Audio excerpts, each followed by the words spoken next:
हो तो क्या कुछ मुमकिन नहीं है। और अगर यह विश्वास ईश्वर पे किया जाए, खुदा पे किया जाए, गॉड पे किया जाए, फिर तो हर नामुमकिन चीज भी मुमकिन हो जाती है। जी हां दोस्तों, ये कहानी है विश्वास की। ये कहानी है लेंचो की, एक छोटे किसान की जो कि ईश्वर में बहुत विश्वास करता है। वो अपने खेत में खेती कर रहा होता है और उसे इस बार उम्मीद होती है कि बहुत अच्छी बारिश होगी, बहुत अच्छी फसल कटेगी और उसे खूब मुनाफा होगा। इसी उम्मीद के साथ वो अपने खेत में खेती कर रहा होता है और अपने परिवार से भी कह रहा होता है कि इस बार बहुत अच्छी बारिश होगी, बहुत अच्छी फसल होगी और हमारा खूब मुनाफा होगा। और ऐसा होता भी है। बहुत अच्छी बारिश होती है, बारिश हो रही होती है और बारिश को देखते ही लेंचो बहुत खुश हो जाता है। वो अपने परिवार से कहता है, देखो देखो देखो, बारिश हो रही है और ये जो बूंदे हैं ना, ये बूंदे नहीं है, ये पानी की बूंदे नहीं है, बल्कि ये पैसे हैं। देखो ये 5 पैसे हैं, देखो ये 10 पैसे हैं।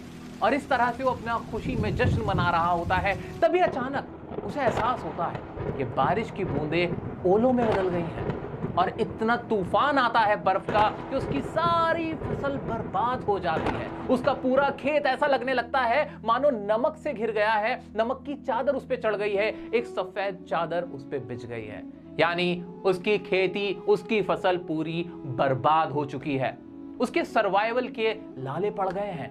अब कैसे वो जिएगा, कैसे वो अपना और अपने परिवार का पेट पालेगा, उसके सामने सवाल खड़ा हो जाता है। लेंचो बहुत उदास होता है, बहुत परेशान होता है, बहुत दुखी होता है। ऐसे मुश्किल वक्त में भी लेंचो हिम्मत नहीं हारता है। उसका भगवान में अटूट विश्वास होता है और वो पूरी रात यही सोचता रहता है कि क्या किया जाए, कैसे गॉड से मदद मांगी जाए। और वो फैसला करता है एक लेटर लिखने का। हाँ, वो दिन रात मेहनत करता है, किसान होता है, लेकिन फिर भी वो इतना पढ़ा लिखा जरूर होता है कि वो लेटर लिख सके। इसीलिए वो एक लेटर लिखता है, गॉड को लेटर लिखता है, अ लेटर टू गॉड। और गॉड से कहता है कि गॉड, मेरी पूरी फसल बर्बाद हो गई है, मेरे पास पैसे नहीं है दोबारा से बीज बोने के लिए, मुझे 100 पैसों की जरूरत है। अगर मुझे ये ना मिले तो मैं और मेरा परिवार भूख से मर जाएगा, हम बर्बाद हो जाएंगे, और इसलिए आप मुझे 100 पैसों दे दीजिए। लेटर लिखने के बाद वो मेल बॉक्स में जाके उसको सबमिट भी कर देता है। मेल बॉक्स में जब पोस्टमैन देखता है कि ये कैसा लेटर है जिसमें एड्रेस में लिखा हुआ है गॉड, वो बहुत हैरान होता है। वो जाके जो पोस्ट मास्टर होता है उसको ये लेटर दिखाता है, जिसे देखने पर सभी पहले तो बड़ा हंसते हैं, मजाक उड़ाते हैं कि ये क्या है, ये तो बड़ी हैरानकुन बात है कि कोई गॉड को लेटर लिख रहा है, गॉड को देने के लिए लेटर लिख रहा है, वो भी इतना सीरियस होके। लेकिन जब वो देखते हैं कि उसकी प्रॉब्लम क्या थी तो वो चुप हो जाते हैं और वो फैसला करते हैं कि वो लेंचो के इस विश्वास की कद्र करेंगे और इस विश्वास को टूटने नहीं देंगे। पोस्ट मास्टर खुद और अपने सभी कॉलीग्स के साथ मिलकर कुछ पैसे इकट्ठे करता है चैरिटी के तौर पे, ताकि वो लेंचो को दे सके, ताकि लेंचो की मासूमियत, जो उसका विश्वास है, वो बना रहे। ऐसा करने पर सिर्फ 70 पैसे ही वो इकट्ठे कर पाते हैं और 70 पैसों से ही वो लेंचो की मदद कर पाते हैं।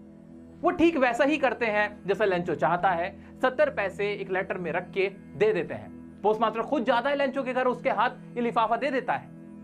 लिफाफा देखने पर लेंचो जरा भी हैरान नहीं होता है, वो जरा भी सरप्राइज नहीं होता है कि गॉड ने लेटर भेजा है। नहीं, उसे ऐसा लगता है ये तो नॉर्मल सी बात है, गॉड में मेरा विश्वास है, मैंने गॉड से मदद मांगी है और गॉड ने मदद भेज दी है। जब लेंचो लेटर को खोल के देखता है तो उसमें तो सिर्फ 70 पैसे होते हैं। ये देखने पर वो बहुत ही डिसअपॉइंटेड हो जाता है, बहुत फ्रस्ट्रेटेड हो जाता है और दोबारा से एक पेपर और इंक लेके बैठ जाता है और उसमें लिखता है कि गॉड, मुझे मालूम है आपने मेरी मदद की है, लेकिन अगली बार जब आप मेरी मदद करो तो उसमें ना मेल बॉक्स से मत भेजना, पोस्ट से मत भेजना, क्योंकि वो जो पोस्ट मास्टर है ना और जो बाकी लोग हैं वो सब के सब बदमाश हैं। उन्होंने ना सिर्फ 70 पैसे ही भेजे, 30 पैसे वो खा गए हैं। इसलिए अगली बार जब आप मेरी मदद करो तो डायरेक्टली मुझे ही भेज देना। इस तरह से लेंचो का विश्वास भी बना रहता है और उसकी मदद भी हो जाती है और इस चैप्टर का नाम पड़ जाता है अ लेटर टू गॉड। थी ना मजेदार?